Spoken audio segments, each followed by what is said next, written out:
Приветствую вас на канале TechRevizor. В этом рейтинге рассмотрим актуальные мониторы от AOC, которые можно купить в 2025 году.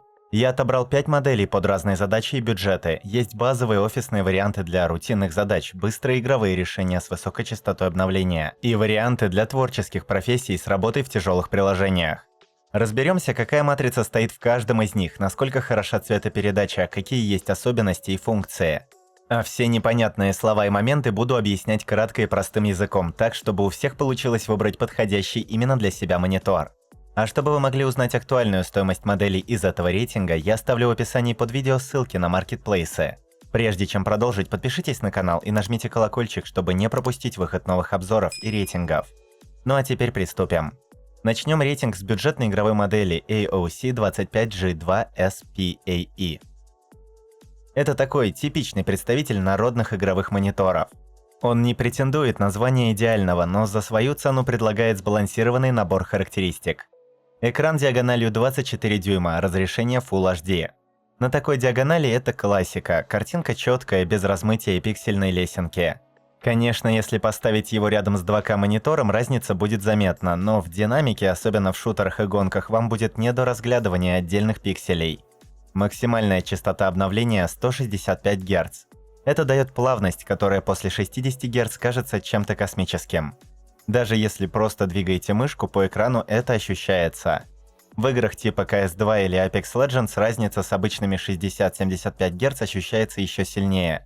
Противники двигаются четче, прицел ложится точнее, глаза меньше устают.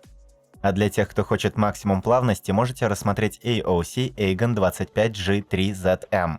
У него частота 240 Гц, а стоит плюс-минус тех же денег. IPS-матрица тут неплохая, дает хороший угол обзора и более-менее приличные цвета.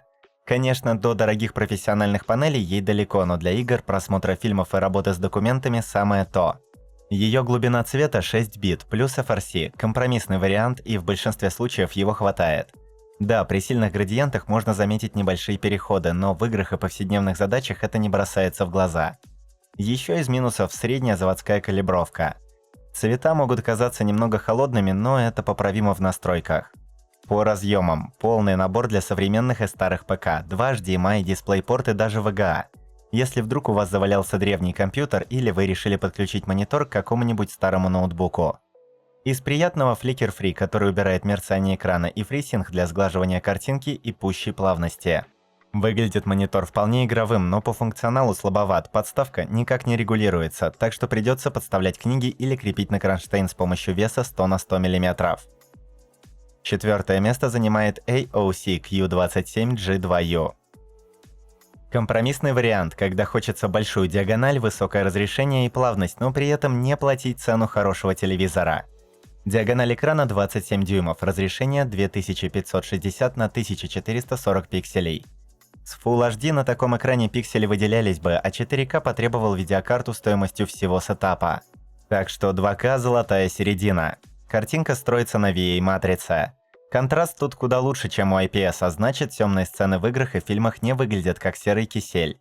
Но есть и нюансы, углы обзора не такие широкие, да и временами можно заметить шлейфы в динамике. Также иногда заметны ореолы вокруг ярких объектов на темном фоне, а отклик чуть медленнее, чем у топовых IPS. Но если не упарываться в киберспорт, это не критично, тем более не критично для любительского гейминга в сетевых шутерах типа CS2 или Valorant. Но все-таки для тех, кто к VA не очень ровно дышит, я подобрал похожую модель примерно за те же деньги, но на IPS AOC Q27G4X. Так что можете рассмотреть и ее. Частота обновления у AOC Q27G2U 144 Гц. Это уже стандарт, но кто на него перейдет с 60 Гц, сразу поймет, за что платит. Курсор двигается плавно, а в играх каждый фрейм как масло по хлебу. FreeSync тоже есть, поможет сгладить микрофризы, если FPS будет прыгать. Портов для подключений хватает, DisplayPort, 2 HDMI и аж 4 USB A 3.0. Можно сразу флешку втыкать, заряжать телефон или подключить мышку и клавиатуру без попыток дотянуться до системника. Подставка поинтереснее. Регулируется и по высоте, и по наклону, и даже в портрет можно поставить. Мало ли, может кому пригодится для кодинга, например, а может просто по фану залипать в ТикТок на максималках. В любом случае, все лучше, чем заморачиваться с кронштейном. На третье место поставил AOC Gaming C27G2ZU. Диагональ 27 дюймов с изогнутостью. Это хороший размер для погружения, но вот разрешение 1920 на 1080 на такой диагонали – вопрос спорный. С одной стороны, пиксели будут заметнее, чем на 24-дюймовом варианте, с другой, зато можно вытянуть 240 кадров даже на средненькой видеокарте. Да и в любительском гейминге это скорее плюс, чем минус. Главное, чтобы картинка обновлялась без тормозов, а четкость тут уже второстепенна.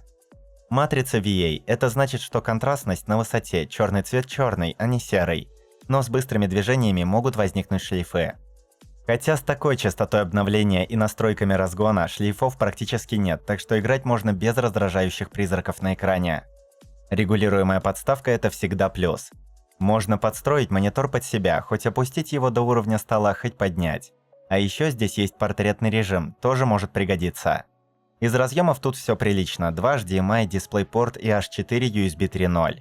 Можно подключить все подряд, и мышку, и клавиатуру, и даже какую-нибудь RGB подсветку, если хочется, чтобы рабочее место выглядело как кабина космического корабля. Ну и что по итогу? Монитор чисто для игровых задач, шутеров, файтингов, гонок, где важны скорость и плавность. Отличная герцовка, высокий контраст, нормальные порты, но есть нюанс с разрешением. Если нужен более четкий экран, то лучше смотреть на 1440 пикселей. Но если важна максимальная скорость, этот AOC вполне годный вариант.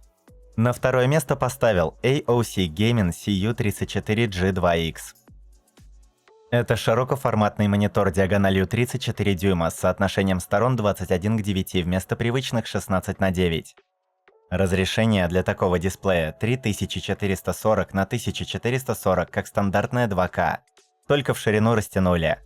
В играх это дает больше пространства по бокам, в шутерах видно, как враги крадутся сбоку, в гонках лучше ощущается трасса. А в стратегиях помещается больше армии и интерфейса. Правда, если видеокарта не из топовых, придется идти на компромиссы. Тянуть такое разрешение в 144 Гц сложно для ПК. Ну и к тому же не все игры адаптируются под широкий формат. Поэтому на некоторых будут черные полосы по бокам. Картинка строится на VA-матрице. Тут неплохой черный цвет и контрастность, а значит фильмы и игры будут смотреться эффектно. На тестах заметны небольшие шлейфы в динамичных сценах при быстром движении объектов. Но в глаза это не сильно бросается. Подставка у монитора регулируется по высоте, поворот вправо, влево и уж тем более портретного режима тут нет. Ну и еще можно повесить монитор на кронштейн, веса 100 на 100 никто не отменял. С разъемами здесь порядок, 2 HDMI, 2 DisplayPort и целых 4 USB 3.0. Можно подключить сразу несколько устройств, включая игровые консоли, и переключаться между ними без лишней возни. По итогу, если нужен широкий экран для полного погружения в игры и фильмы, этот AOC хороший выбор за свои деньги. Главное, чтобы была мощная видеокарта и желание привыкнуть к такому формату, потому что после 34 дюймов на обычные 16 на 9 смотреть будет уже не так интересно. Ну а если вас не устраивают компромиссы с небольшими артефактами и хочется купить одно из лучших таких решений, то это AOC Aegon Pro AG344 UXM. Он стоит как два неплохих компьютера, но сильно отличается по качеству картинки за счет мини-LED подсветки. Тут уже получается совсем другое изображение по цветам, которое заценят опытные юзеры топовых мониторов. Лидером рейтинга стал AOC Q27G2S. Этот монитор более универсальный и подойдет под запросы большинства пользователей. У него и цена адекватная, и характеристики приличные, и в целом под любую задачу подойдет. Классические 27 дюймов, не слишком мало, не слишком много. Разрешение 2560 на 1440 четче, чем Full HD, но не настолько тяжелое для видеокарты, как 4К. IPS-матрица с глубиной 8 бит, значит углы обзора широкие, цвета сочные и насыщенные. И получается приятный баланс без крайностей. Да, на темном фоне виднеются засветы в углах, но они не настолько критичны, чтобы вернуть монитор обратно в магазин. Ну и все-таки куда же IPS да без засветов? Частота обновления 165 Гц. В шутерах мышка двигается плавно, в динамичных сценах нет размытия, нет дерганий, просто чистый приятный фреймрейт без артефактов. Если до этого вы сидели на 60 Гц, то назад дороги уже не будет, только вперед к плавности и комфорту. Там, глядишь, и на 240 Гц пересесть захочется. Плюсом идет нормальный набор портов. 2 HDMI и DisplayPort. Можно подключить и ПК, и консоль, и ноутбук, если вдруг понадобится.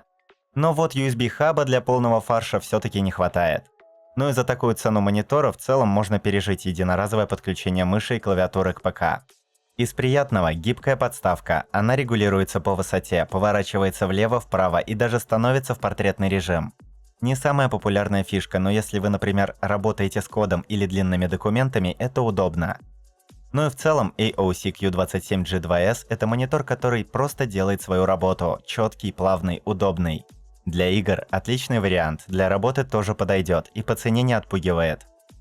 На этом мой рейтинг подошел к концу. Стоимость всех моделей рейтинга можно посмотреть по ссылкам, оставленным в описании и закрепленном комментарии. Подписывайтесь на канал, ставьте большие пальцы вверх, а также не забывайте включить уведомления, чтобы первыми узнавать о новых рейтингах и обзорах техники. А с вами была команда канала TechRevizor.